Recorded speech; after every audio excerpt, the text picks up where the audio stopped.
Northwest Cavalryman Show, the podcast where your host, Rick Skolrud, discusses politics and news from Canada, the United States, and around the world, from a conservative perspective.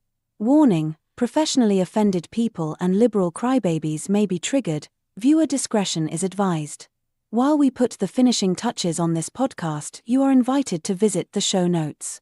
There are links to all of Rick's social media, including his website where you can sign up to take the Canadian Firearms Safety Course, which is a prerequisite for obtaining your Canadian Firearms License, also known as a PAL. Rick teaches these courses in Maple Bay just east of Duncan on Vancouver Island, British Columbia. Now here's your host, Rick Skolrud.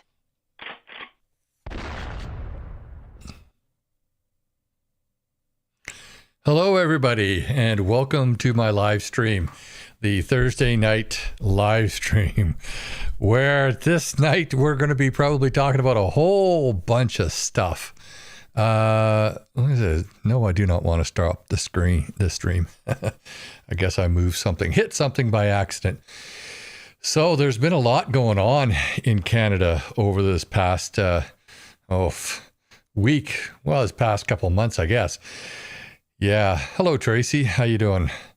Of course, the big news is that Marx Carnage Carney has been installed as our next Prime Minister, to be sworn in tomorrow, then to head off to Europe on his first trip, where he should be probably staying around and talking to Trump or doing something productive. But no, he's going to use our taxpayers' money to fly off to Europe. Hello, Pepper from Crow's Nest and Mark. PP for PM, definitely. Let's hope, especially since none of us want to give up our rights, our guns, and our rights to speak our mind, and our rights to, basically not pay everything that we own in taxes. Yeah, but anyway. So I got a lot to talk about tonight. I think I have a lot to talk about. I don't know. Every time I think I have a lot to talk about, it doesn't last as long as I think it will. And then when I don't think I have a lot to talk about, it lasts longer. But there you go. So Marx Carnage Carney was installed as Prime Minister last Sunday.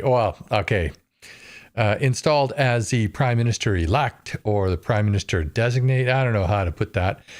But of course, he's going to ruin the country for the next month or so until we have an election, because an election has kind of been indicated will be called as of Sunday, Monday, Tuesday. I'm not sure. He's got to be in town, I think, to call it. So if he's on a European trip, depends on when he leaves. He might call it before he leaves, or I don't know, maybe he'll wait till he comes back. But the rumor is that on the 16th or the 17th, so St. Patrick's Day, he may just call an election. Let's hope so. We got to get this guy going. And I think also that the poll numbers will start to change once the election is called and people start hearing from Pierre Poilievre again, and he gets into his role, because he, I think, knows how to present himself when he has to. He's been kind of laying low, I think, the last little while.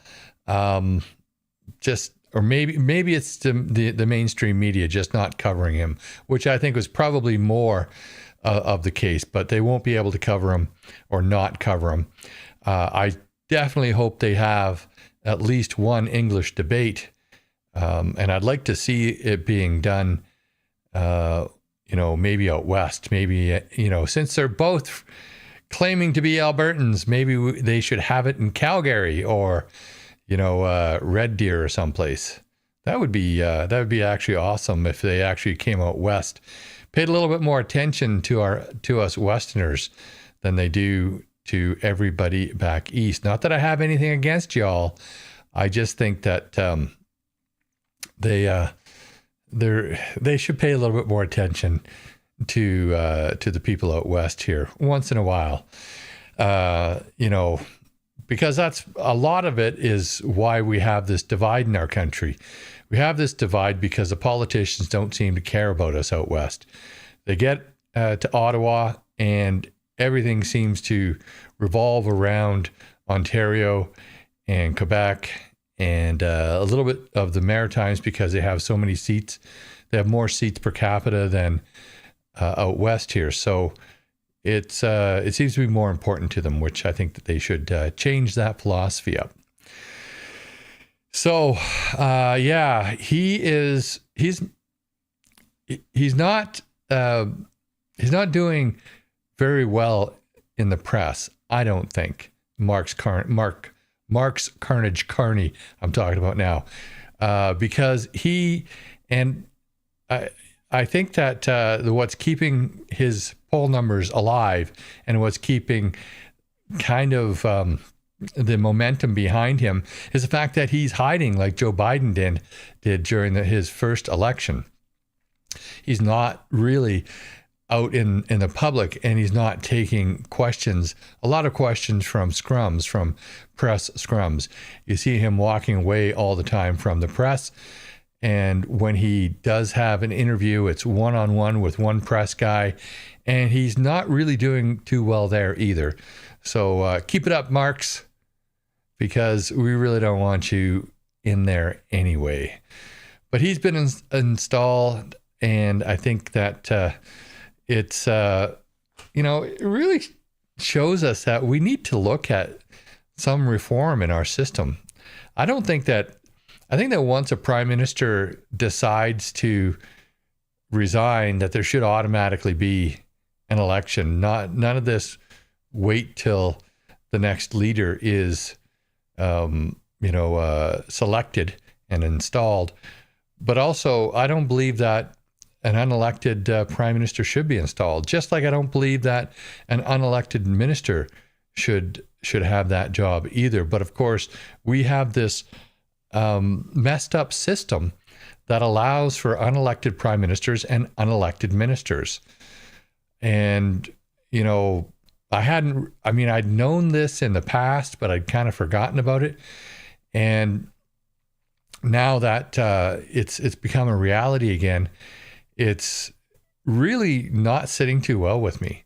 I don't like that. So we have a guy who's never, ever been elected to anything.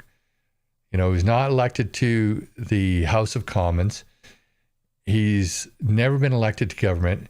And he is now going to be, as of tomorrow, our prime minister. How is that right in a supposed democratic society? I know that we're not in a true democracy. True democracies don't exist. They don't work. They're, it's mob rule at that point. But in a constitutional monarchy, which I would like to see a constitutional republic instead, this just doesn't work. And I think it is, yes, Tracy, I believe it is totally nefarious. Hello, Bonnie. Hello, William. Hello, Azen. I think I'm pronouncing that right. Hello, Snoozy. Is that interesting name? I think I've seen you on here before. Hello, Bobcat, or Bogcat Y. Bogcat Y. All right, so I'm not going to watch that swearing in ceremony. It's just going to get me all riled up because I don't think that it's legit. I don't think that it should happen. Hopefully, while he's in there, he'll ask the governor general to drop the election writ, and then we'll go to an election. But chances are he won't. He'll go on his first trip to Europe first. All right, so I think to start to get away from Marx Carnage Carney for a little bit here, because he's just an idiot. I think he's actually worse than Trudeau because he comes across as more intelligent, which is more dangerous. But I wanted to start with talking again about tariffs. Of course, it's almost like we've overdone the tariff talk, but of course, every week almost every day there's more to talk about here. Let's go to the press conference that Joly and LeBlanc gave earlier today. I think LeBlanc was there. Morning, everyone. As President Donald Trump's levy on steel and aluminum goes into effect, it is an existential threat to our country, and we will fight for every single job. Canada hits back. 25% reciprocal tariffs on an additional $29.8 billion of imports from the United States. Launching counter tariffs targeting steel and aluminum, but also American computers, cast iron goods, and sporting equipment that will come into effect Thursday morning. I think the tariffs are going to be the greatest thing we've ever done as a country. President Trump says his initial tariffs would help create U.S. factory jobs. Canadian officials disagree. This is going to increase the price of construction. This is going to increase the price of car. This is going to increase the price in the defense industry. It will put thousands of jobs at risk. The countermeasures come as LeBlanc and Ontario Premier Doug Ford are set to meet with U.S. Commerce Secretary Howard Lutnick in Washington tomorrow. Let's work together. Cooler heads have to prevail here. En route to becoming Prime Minister, Canada's new Liberal leader, Mark Carney, says he's prepared to take over this economic fight. I'm ready to sit down with President Trump at the appropriate time under a position where there's respect for Canadian sovereignty, and we're working for a common approach. Carney will be sworn in as Canada's 24th Prime Minister on Friday. In BC, officials are promising to bring more measures soon. The president continues to isolate America from the rest of the world. It's a shame. We should be avoiding these tariffs if we can, but clearly the president wants to advance, and so we're going to continue to respond. On Monday, Premier Eby promised further legislation to come, while mentioning that he wants Ottawa to put a tax on the millions of tons of thermal coal BC exports for big coal producers like Wyoming and Montana. We're encouraging them to have a good look at it because it seems like a helpful target. In the meantime, G7 foreign ministers will be convening for a meeting in Quebec tomorrow. When asked if becoming a 51st U.S. state would be on the agenda, U.S. Secretary of State Marco Rubio was respectful. And that's not what we're going to be discussing in our trip here. So they're the host nation. Tomorrow, all eyes will be on Doug Ford and Canada's finance and industry ministers for their talks with the Trump administration. If the tariffs aren't dropped, the federal government is vowing to launch more retaliatory measures in 3 weeks. Yeah, so there we have it. We have a whole bunch of people just wanting to escalate this tariff conflict, this tariff trade war. I don't think it's a smart idea. I don't believe that us bringing tariffs, when we bring tariffs on, when we put tariffs on, we're taxing Canadians. That's the thing here. We're taxing Canadians. Yes, Donald Trump is taxing Americans, but they don't really necessarily need everything we give them. It will hurt their economy, but their economy is 10 times, probably more than 10 times the size of Canada's economy. I mean, they have 8 times more population, but their economy is more than that, in excess of Canada. They have a lot of wiggle room where we really don't. We really don't. And this bringing on more tariffs is just a way for the Liberals to look tough. And the Secretary of Commerce, Lutnick, he actually distilled it down to what we have all been saying here in Canada. Maybe he's watching Canadian YouTubers, I don't know, but he's distilled it down perfectly in an interview on CBS where he said it's not about a trade war, it's about Canadian politicians trying to buy votes. That's exactly what it is. Exactly. There's nothing else more to it. We've been saying that I think that a lot of Canadian YouTubers in this kind of genre have been saying that since the beginning. But he's saying it right now. He's correct. That's all it really is. Hello, Dennis. Hello, Jennifer. So Carney is buddies with Chuckles the Clown's brother, Randy Andy. I heard that Randy Andy has some pretty deep or pretty big skeletons in his closet as well. Hello, Bonnie. Yeah, I think, hello, Jimmy and Jeffrey Anderson. How you doing? Yeah, so I think that I'm wondering why the Epstein list hasn't been released yet. And why I kind of diverted to that is there's pictures of Carney's wife with the Epstein's associate who was helping him with all of that nefarious stuff on his little island there. So it makes me wonder why they haven't released the list yet. I know that the FBI was doing something underhanded. They were destroying records so that they couldn't be released to Pam Bondi. I want to see that list. I think that there's going to be some Canadian politicians on that list. I think there's going to be some U.S. politicians. And I wouldn't be surprised if Marx Carnage Carney and the Trudeau is on that list. Big baby Trudeau. Hello, Mike. So that's I really want to see that list because I think that we will see something extraordinary. The question is, will we ever see it?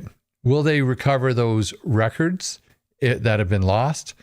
Or will it just be covered up? Or will the records that have been destroyed hide all of the VIP names that were on that list? So that's a big one. But this back and forth tariffs that really shouldn't work or shouldn't be done. And I think Carney's going to be found out for the fraud that he is. I think most of us have already found him out, but the mainstream media isn't covering it.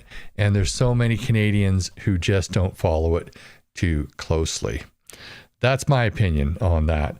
So he has, Marx Carnage Carney has said that he's going to reduce the cabinet to between 15 to 20 ministers from his current 37. Jean-Yves Duclos, the minister I like to call the Count, as in Count. What is it?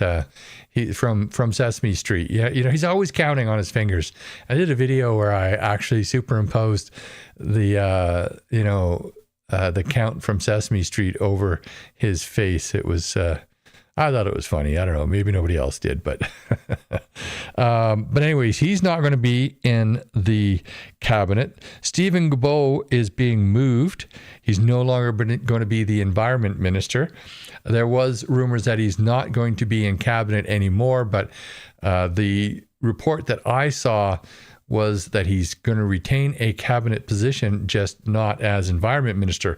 So my question is, with that is, well, what other, what else is he qualified for? He's not even qualified for environment minister, in my opinion, but at least that's, his kind of, his shtick. Like, what is he going to be qualified for? I don't believe that he's qualified for anything, but definitely, what are they going to put him in? I mean, it just doesn't make any sense to me. So Karina Gould and Chrystia Freeland have not been named as cabinet ministers yet, and but Melanie Joly will retain her seat as foreign minister, and apparently Dominic LeBlanc is likely to keep his job, and the Chihuahua, the guy we just saw on that video clip, is probably going to retain his seat in cabinet, where which means that if they do come back, we'll hear his annoying little voice in question period. But hopefully on the other side of the aisle, so we don't have to put up with him as a member of the government. So who is the deputy PM? I don't know. I think they suggested somebody, but I don't think he's chosen a deputy PM yet. Of course, he's not PM yet, so I don't know. Nose Candy Randy is going to be running again. I can't see him winning a seat. I don't even know why they would let him run. They kicked him out of cabinet because of his corruption, because he was caught. He was one that was caught because he's not as smart as the rest of those criminals. But so they kick him out of cabinet. He's running again. How can you even let him run? He is just so, corrupt and such a weasel. So it'd be interesting to see, will Chrystia Freeland get a job? She knows Mark Carney quite well. Her son or her kid, one of her kids he's godfather to one of the kids. So I think it's probably a no-brainer that she will sit in cabinet. I just don't know in what capacity. And of course, still yet to be seen. He can do all sorts of things. Will it even matter? Will an election be called before that? If an election is called on St. Paddy's Day, then, first off, it's probably going to ruin St. Paddy's Day with everybody, making political speeches. But hey, there you go. At least we know that there will be an election forthcoming. So there you go. I do want to play a couple of clips here because Trudeau has been caught again. Now, you might think, well, so what? He's no longer prime minister as of tomorrow. But the thing is, this really demonstrates starts to get to the depth of his corruption. And you got to wonder how much of that is on Carney as well, as in, what is he involved in? Because it's clear that he loves China just like Trudeau loves China. So let's go to a clip here. This is from Rebel News. I got to give them their due. I'm not playing the whole 8-minute clip, but I will play 2 clips from it. One is a little bit lengthy, but it's worthwhile seeing, and then we'll talk about it. Exclusive. Chinese narco suspect caught in private meeting with Trudeau, investigated by the DEA, that's the U.S. Drug Enforcement Agency, linked to Panama, Caribbean, Mexico, says police sources. And I'm just going to read the first sentence, and then I'd love it if you took it away. Shocking new details are emerging about a major Chinese organized crime suspect who met privately with Prime Minister Justin Trudeau, according to a police source who confirmed recent reporting from the Globe and Mail. The individual, Paul King Jin, is allegedly implicated in money laundering operations spanning the Western Hemisphere and has been a target of multiple failed major investigations in BC. Sort of incredible that we're only hearing about this now that Trudeau's gone. What do you think, Sam? Well, I mean, it is incredible that we're only hearing that detail after Mr. Trudeau was at the door or out the door. But Ezra, that type of meeting was the subject of my book, Willful Blindness, published in 2021. And so I was, I would say the journalistic subject matter expert on the poster boy of Chinese fentanyl money laundering networks, Mr. Paul King Jin, this alleged narco that I didn't know was captured in RCMP surveillance in a private meeting with Mr. Trudeau. However, that's a great detail. Kudos to the Globe and Mail for picking that up. And so I built upon that story. I went back to a source and said, yes, indeed, they were aware that this surveillance found Mr. Trudeau there.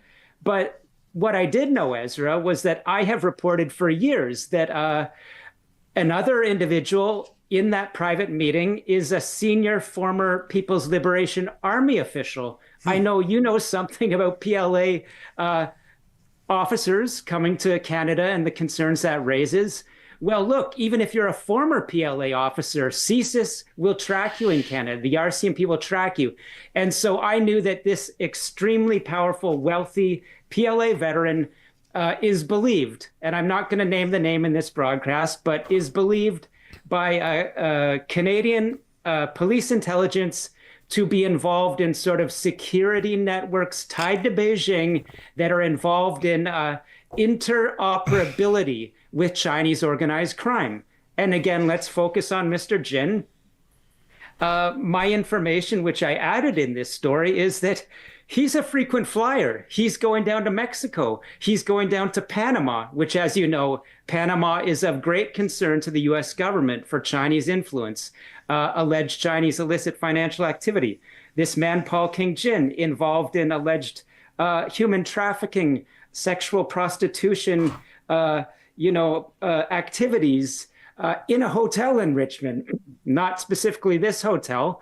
But what I want to say is, again, let's talk about the questions surrounding a proven fact that Mr. Trudeau, for a reason that we don't know, is in a private conference room with what Canadian and U.S. law enforcement believe is an extremely important figure in Western Hemisphere money laundering, drug, fentanyl, commodities trading, and that there are other apparently very politically connected individuals in that room. And so why was Mr. Trudeau there? I've never heard, I'll tell you this. I asked previously the Prime Minister's office why this People's Liberation Army veteran who was in that room with Mr. Jin and Mr. Trudeau donated to Justin Trudeau. And all I got back was what I would call boilerplate, the PMO saying, we follow all Elections Canada donation rules. Yeah, you know that they're full of crap when they say stuff like that. They just give a boilerplate answer. We follow all the rules. No, I do not believe you do. I think that's just a snow job. So I really hope that he gets busted. But here's the thing about the RCMP. There's a lot of really good RCMP officers out there. When you get to Ottawa, when you get high up in the ranks, I don't know, it's maybe the type of personality that is able to rise that high in the ranks, and they're very, very political. I at some point in time, I just stopped trusting that they're in it for the Canadian people, that they're in it for justice. I think that at some point in time, at some level, they're in it and they're so tied into the political system that A, they become ineffective, and B, they're, I hate to throw out the word corrupted, but I'm not sure that there's any other way to put it, because if they knew about it and they're complicit with it, so they're not necessarily completely involved, but they're ignoring it. They think that, they shouldn't do anything because Trudeau is somehow covered under sovereign immunity, which he is not. Then, maybe that's why. But I do know that Parliament does have influence over the RCMP, which they should not. That happened under Pierre Trudeau. I've talked about it on my channel in the past. And he, because of that, the RCMP is kind of hamstrung. But with all of the information that's come out over the past several years about how they have dropped the ball on SNC-Lavalin, on the We charity scheme, on everything, and then most recently the SDTC scandal. Excuse me. How can anybody say that they are not influenced to, a huge degree? And I'm not saying that the street level workers are like that. I'm not saying that at all. There's some good, there's some bad. You will find good and bad in every outfit. But when you get to the higher echelons of most politically, appointed positions, you will find that there's a certain personality that rises to that level. And when I heard about the SNC-Lavalin, how they only interviewed, I think, 4 out of 15 potential witnesses, possibly even potential suspects, how they had evidence of, interference and obstruction, but they never sought a judicial authorization, so a warrant or a production order for the minutes of the meeting or for, any recordings that were made in those cabinet meetings. This is junior constable level stuff. Anybody in the RCMP should know how to do this. And these guys are higher echelon members. They're supposed to be the elite. They're not. They're just political, just totally political. So anyways, I'm whenever I talk about the RCMP, I get riled up because it was the outfit that I dedicated, 33 years as a regular member to, and I have 34 and a half years to pension, so I have another half a year almost as a special constable in the RCMP, and then I did time with border services as well during the summertime. So I spent a lot of time in law enforcement. I spent a lot of time with the RCMP, and it frustrates me to know. And I was pissed off when I was there, and about a lot of things that were happening. But now that I can talk about it because I'm not there anymore, and just see, be a little bit more involved in monitoring this stuff. Because when you're working and you're working so much, I was always working like overtime or whatever. I didn't have time to necessarily delve into the politics in Ottawa, because of course I never worked in Ottawa. So, but I can tell you, I know some people who have, and from what I see, I don't like it. I don't like it one bit. And kind of breaks my heart because, you dedicate that much of your life to an organization and to the principles. It's not necessarily the organization, it's the principles, where you think that you're in a good organization who are driven by principles, but you find out that more and more as the years go by that it just isn't so. They're not driven by principles, they're driven by other factors. And that really that really damages our society, I think, a lot. So there's another thing, and this is really brought to light in this next clip, that the final clip. I'm only running 3 clips for you tonight.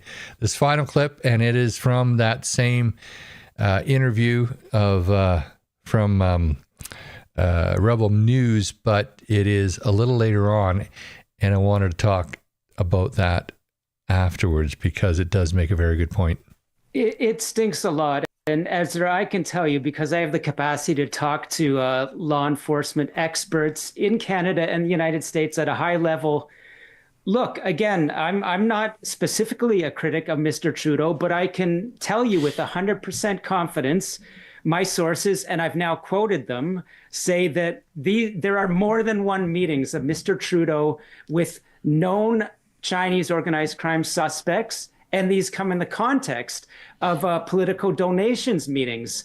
Paraphrasing from memory, one of the quotes in my recent stories, a Canadian policing expert said, look, he is not, or they are not accusing Mr. Trudeau of corruption, but we would have to be naive to think that people of extreme wealth, so in the $1 billion range, and connected to Chinese organized crime would not be seeking influence with a Canadian leader. So why do these meetings continue? And Ezra, I'll tell you one more thing. Look, 2 data points. Again, one of my sources in a recent story said there was a FinTrack study, you know, FinTrack, the Canadian financial watchdog, 900 million transacted from a Hong Kong currency exchange into Canadian banks. And that is, my police sources knew a number of suspects involved were seen in meetings with Mr. Trudeau. Again, these are suspects that are related to China. They are related to CSIS investigations, RCMP organized crime investigations. And my last point is, again, in that Hogue Commission, where some things, much like a whale, maybe they touch the surface, but we don't see the whole thing. The RCMP admitted for some reason we heard about a money laundering investigation, which was believed to connect to Chinese state activity. The RCMP said they didn't pursue it because essentially there are so many money laundering networks and investigations. Their answer was they didn't think they'd make an impact looking into it, which again, if we're talking about, you know, that doesn't prove anything, but it looks a little bit smoky in my view. Yeah. Yeah, a little bit smoky indeed. How can anybody say that $900 million in money laundering isn't worthwhile pursuing? How can anybody in their right mind say that? It boggles the mind that that somebody would say that. Of course, I do think that Sam Cooper is a reliable source. He's a reliable writer. I purchased his book. I was meaning to go through it, a little while ago. I just haven't gotten around to it. But I've listened to a lot of his stuff. He seems credible. And until proven otherwise, I'm going to accept that he is credible. And, if he's got all these sources that are telling him this is, a huge, huge scandal and black eye for the RCMP. How does anybody say that is not worthwhile investigating? So you have $900 million being transferred from Hong Kong banks into Canadian banks, one of which, the Toronto Dominion Bank, has been convicted of money laundering in the United States. And I don't know if anybody went to jail. I heard that there might have been somebody who actually went to jail on that, but there was billions of dollars in fines to the actual bank itself. And why isn't the RCMP on top of this? It is a Canadian bank. All of these banks are Canadian banks. We have to rely so much on other foreign agencies like the FBI, like the French intelligence agencies, like the Department of Justice and the CIA and all of these other agencies helping us out, because we've just underfunded our agencies and politicized our agencies to the point where they're just too ineffective. It just pisses me off. I know I probably shouldn't say that, but I mean, hey, we pay a lot in taxes here. We pay probably more in taxes than most countries in Europe or in the West here. And what do we get for it? We get nothing. We get we get systems that are broken and police that no longer do their job. I would never have gotten away or even considered trying to get away with such shoddy investigations. But I was a street level police officer. I didn't, I don't think I could have worked in an office all day. So I guess that's the difference with me. You have to be out moving around, talking to people, doing things, helping people out, saving lives, that kind of stuff. That's where, the real kind of enjoyment and fulfillment, I should probably say, comes from the job. where you can actually see that you're doing a difference. But these guys in Ottawa, are they making a difference? It doesn't seem like they are. It does not seem like they are. Now, I get it. They can't talk about an ongoing investigation. And in the RCMP, it's particularly like that. They don't release all that much information. They call it strategic communications. And I happen to be in strategic communications for a very short time on the at the detachment level. So I know what that's like. However, they do need to consider getting the information out a little bit better, because we're still waiting to see who are the traitors in Parliament. We're still waiting to see that. We still don't know hardly anything about the Ensicop report. We have the non-redacted version, but that doesn't give us the information we need. And I get it. They shouldn't be releasing names until they lay charges, but they've had over a year now, I believe. It's been almost a year or over a year since that report was released. And I don't think they've done their job. I don't believe that an organization like the RCMP should have that much, should require that much time to do that type of investigation. But I get it. And you know what? The higher up you go, and in the more specialized sections you go to, you'd think they'd be more efficient. Everything just slows down. But that's that's an observation. It may not be an actual fact, but it's an observation that I've seen. Seems like everything slows down. I've got two more topics I want to touch on tonight. One is the gun seizures. Of course, I made a video on this a few days ago. Coming up with 179 more guns. I think it's 179, 172. It's on the 170s anyway. More guns that they have prohibited. But I received an email, I think it was today on that, it may have been yesterday, saying that the amnesty has been extended now until, I think it's May of 2026. So there's that. In my video the other day, I said that I'm not going to bring my guns down to the local detachment. I'm not going to fail to comply. I'm just going to tell them, hey, I don't want to give up my guns. If you want to take them from me, you're going to have to come and get them, and I will prepare them for you. But I'm not going to waste my time, my gas money, coming down to the detachment. And I want to see cash on the barrelhead. Because when I paid for these guns, I paid cash on the barrelhead, or at least, on the credit card. So, why should I trust that they're going to pay me sometime down the line? Will they change their mind? They changed their mind about everything. They changed their mind about the fact that I was allowed to have these guns in the first place, didn't they? Because guess what? When I bought the guns, they were legal. And then they changed their mind. Are they going to change their mind with the compensation package? And what is the compensation package? So these are things that I don't believe.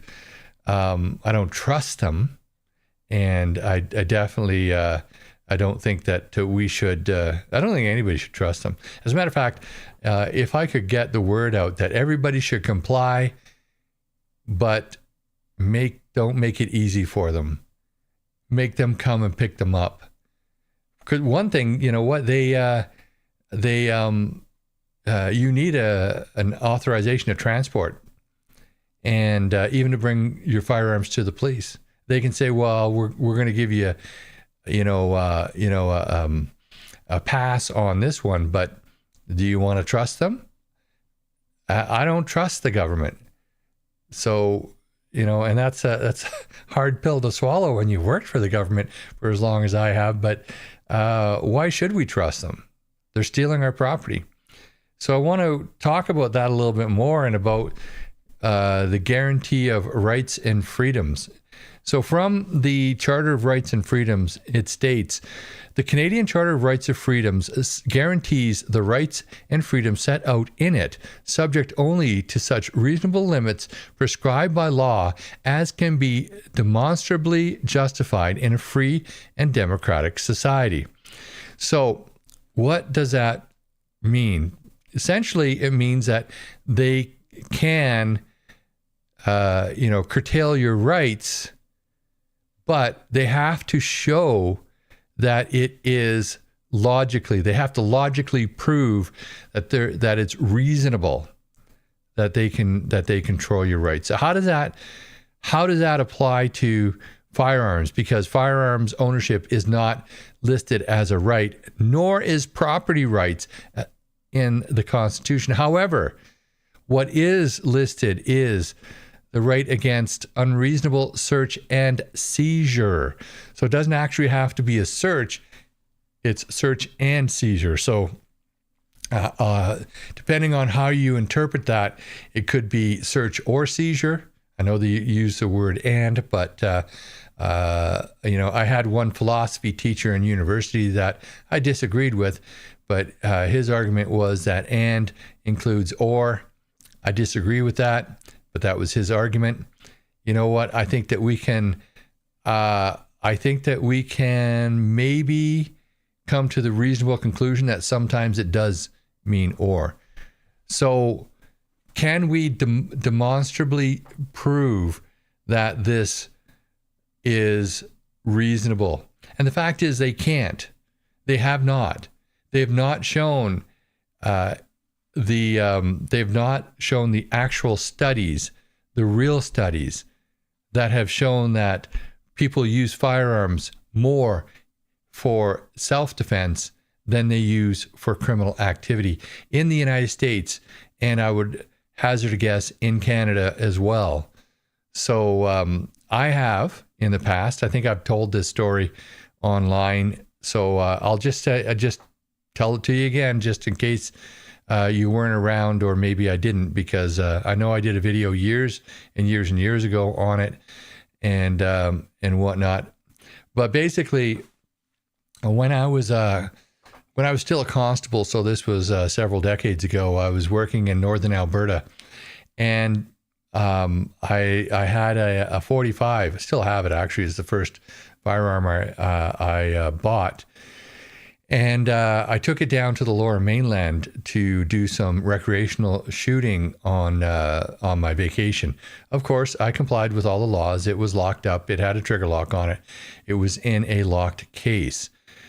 And the ammunition wasn't in the case, although the ammunition is allowed to be in the case. But that's beside the point. I can teach you that if you take my course. So look up my course. But anyway, I used to like to drive on the way back because at nighttime on the way back, because I'm a bit of an insomniac, and the night before leaving, I just can't sleep. So why not just take off early? So I'm driving in the middle of the night from the Lower Mainland back to, I believe, I was in High Prairie, Alberta at the time. I believe it was High Prairie. Yeah, I think it was, High Prairie. And I was up near Blue River, and nobody else on the road. I had this old beat up truck that was perfect for northern Alberta, because being a police officer, people just want to wreck your car, vandalize your car, whatever. I had this old beat up former AGT, Alberta government telephone truck. Cost me $700, but it ran, So I'm driving this old beat up truck, and my gun is behind the seat. It was a standard seat. And this guy comes up behind me, and he's got his high beams on. He's right on my tail. And I think, well, why isn't this guy passing? There's no other vehicles on the road. It's the middle of the night. So I decide I'm going to turn off into a pull-off and let him pass. And that's what I did. But he didn't pass. He came up right behind me with his high beams on. Now, I know it wasn't a police officer because he didn't activate his lights. But at that point in time, I knew it was going to happen. I knew I couldn't outrun him. I had a piece of crap truck. And so I slid my seat forward. I brought my gun case over the back of the seat and started struggling with the lock.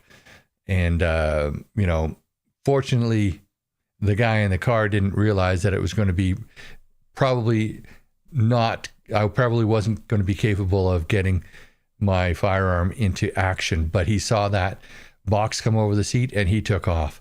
That is a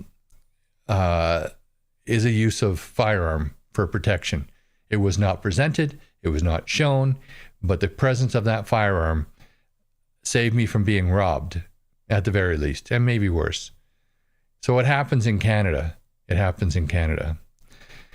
So, hey, Jimmy, you got yourself a 4570. Is it a Marlin? 'Cause I got this really nice 4570. But I got it from, I actually bought it at Reliable Gun in Vancouver. I think it was Reliable. No. Did I order that one online? I don't know. Can't remember. I bought a few guns, but it's a nice gun. You're going to like it, Jimmy, although keep it tight to your shoulder. Keep it tight to your shoulder and lean into it.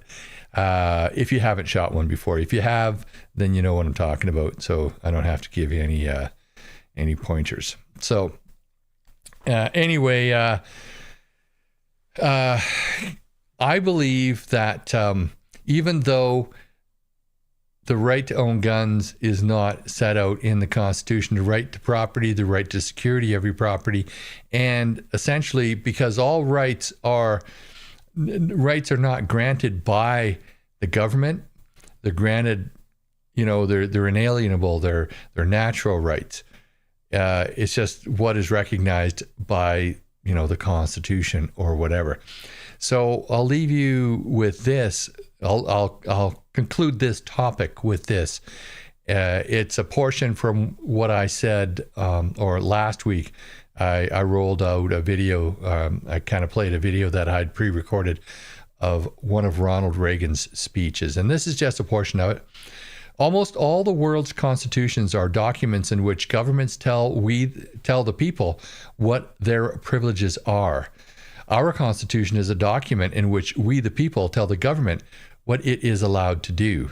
And I think that's very, very important, and why I think that we would benefit from a constitution like they have in the United States, because they truly recognize what the difference is. Our Constitution tells us that we have privileges. They call it rights, but it's really privileges, because they have statements like this, that they can limit it. And then they have the notwithstanding clause and that whole bit. So is it a right or is it a privilege? Well, if it's granted to you by the government, it's a privilege. But if it's granted to you by the fact that it's a natural right, then it's a right.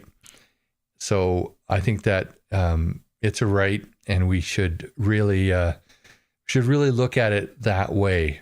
So in my humble opinion, they are violating our rights by seizing our firearm, by confiscating them without due process of law. And by due process, I don't mean changing a law, which they didn't do.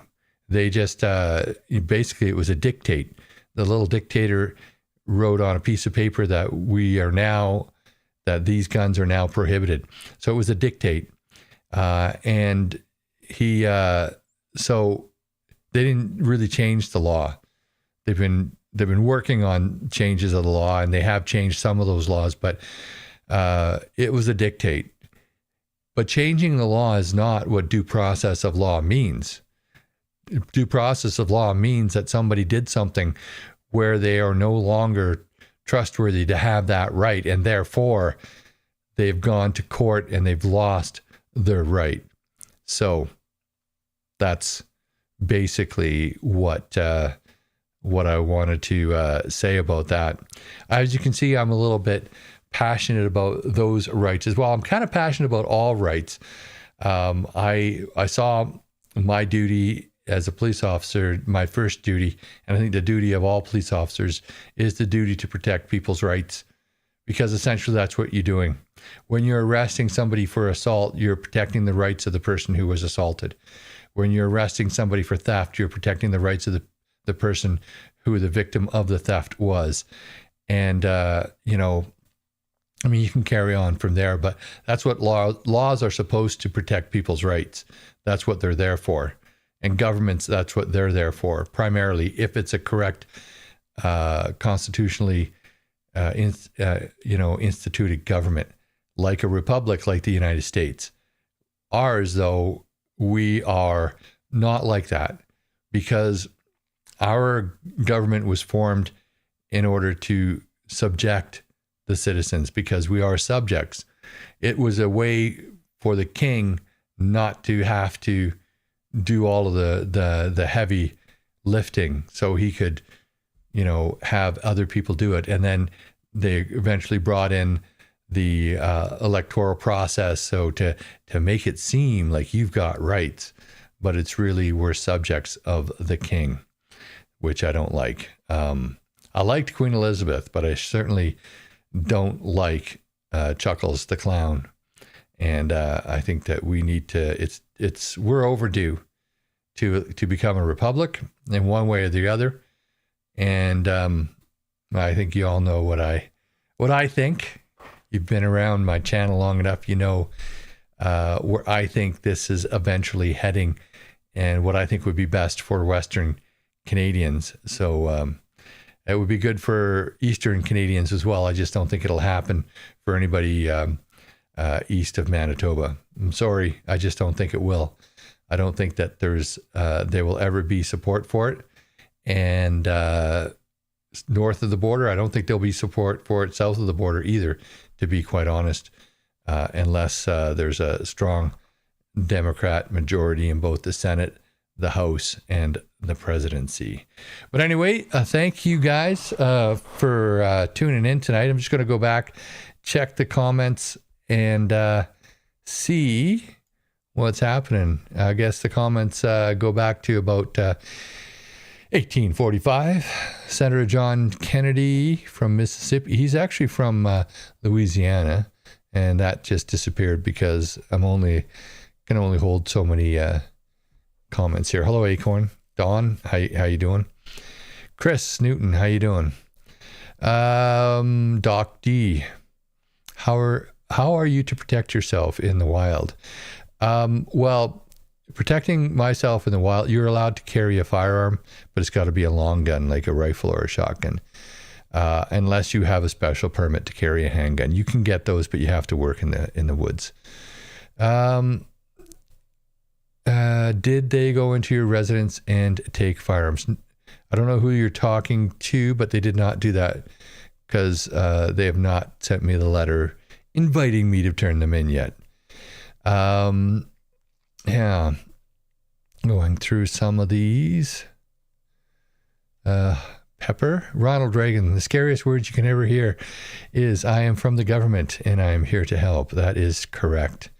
I like his stuff. I think I'm going to, I might just record some of his speeches, some of his shorter speeches, just for fun, and use them on the channel here. So basically it would be me reciting or quoting him, because I like his, I really got a lot out, I get a lot out of his speeches. He's just was such a great communicator, the great communicator.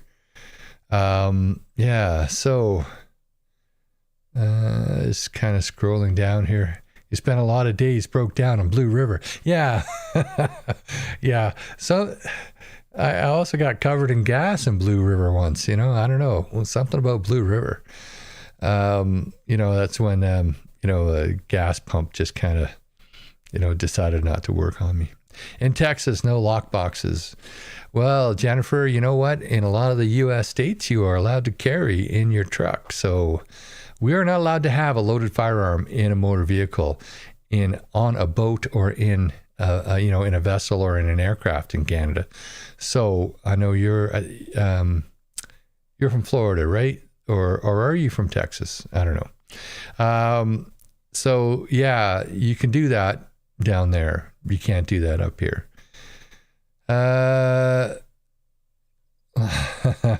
Start loading your own. Actually, I don't shoot enough rifle ammunition to really get into that, but I do have loading set up for handgun. I've got dies for 357, 38, 45. I do have a setup like could do 45, 70, but then you're looking at gas checking, and it gets a little bit more complicated than just handgun ammunition.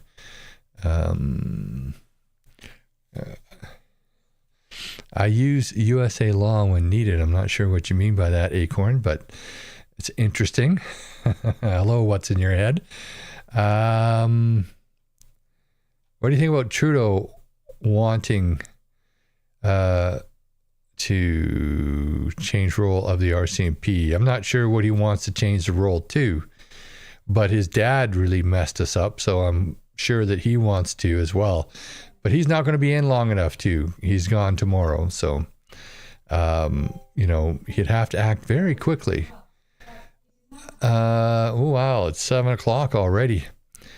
Once you disarm, they own you. That is pretty much correct. It's never gone well for any country in the world, in the history of the world. Whenever a population has been disarmed, it's never gone good for that population. So whether or not you like firearms or not, it's never gone good for a population, and it's time and time again it's been shown. So I do not suggest it. As a matter of fact, I did have put out a video, almost a year ago now, and it was this kind of a meme. I don't know if it really qualified as a meme. Basically, it was this indigenous chief sitting there with a gun, and the caption says, "When the government tells you you don't need a gun, you need a gun." And that's absolutely true. You do. If they tell you don't, that's when you do. Yeah. So anyway, just scrolling down here. I think that's pretty much everything that, yeah. I'll just go back to the more recent comments now. Yeah. Hello, Jessica. I don't think I said hello to you yet. Michael, I seen you there, but I think I missed saying hello. I think I said hello. Liz, I don't think I said hello to Liz yet. Hello. Yeah. So, Janny, don't think I said hello to you. Mike McKenzie, how you doing? Yeah. So anyway, Frank Lewis, how you doing? I'm going to call it a night here. I think I covered a lot, ranted a lot, maybe got a little bit more worked up than usual. But, sometimes you just got to let it off your chest, get it off your chest. Oh, I was going to mention the ceasefire in Europe, but, it hasn't been accepted yet. And I found that whenever I talk about things in Europe, I don't get very much reaction on my videos. People just don't seem to want that stuff on this channel. So I think I'm going to stop doing that. But just for context there, I do believe that that has gone to Putin or Russia to be looked at and considered. So hopefully, with any luck, within a very short period of time, there'll be peace over there. The alternative is not good, obviously, because it will just be more and more, and then escalation. So, hello, Steve. You did your pal with me. That's good. I taught a course this last weekend. I don't have any more courses set up, but I do want to set one up for either April or May. So anybody who wants to take a course from me, hey, check it out in my on my from my website. It's in the show notes, so that's good. Anyway, you guys have a great weekend, a great rest of your night, and great rest of your week. And tomorrow we will at least see the back of Trudeau for the last time, hopefully. I don't know. Anyway, it's just that we're going to be stuck with Marx Carnage Carney after that. But I'll let y'all go. And you guys have a good time. You've been watching the Northwest Cavalryman Show. Thank you for tuning in this evening. I hope you've enjoyed the content. Don't forget to like and subscribe, and share with your friends and on social media. May God bless you. And if you're a liberal crybaby, bless your heart. Have a great rest of your week, and we'll see you next Thursday.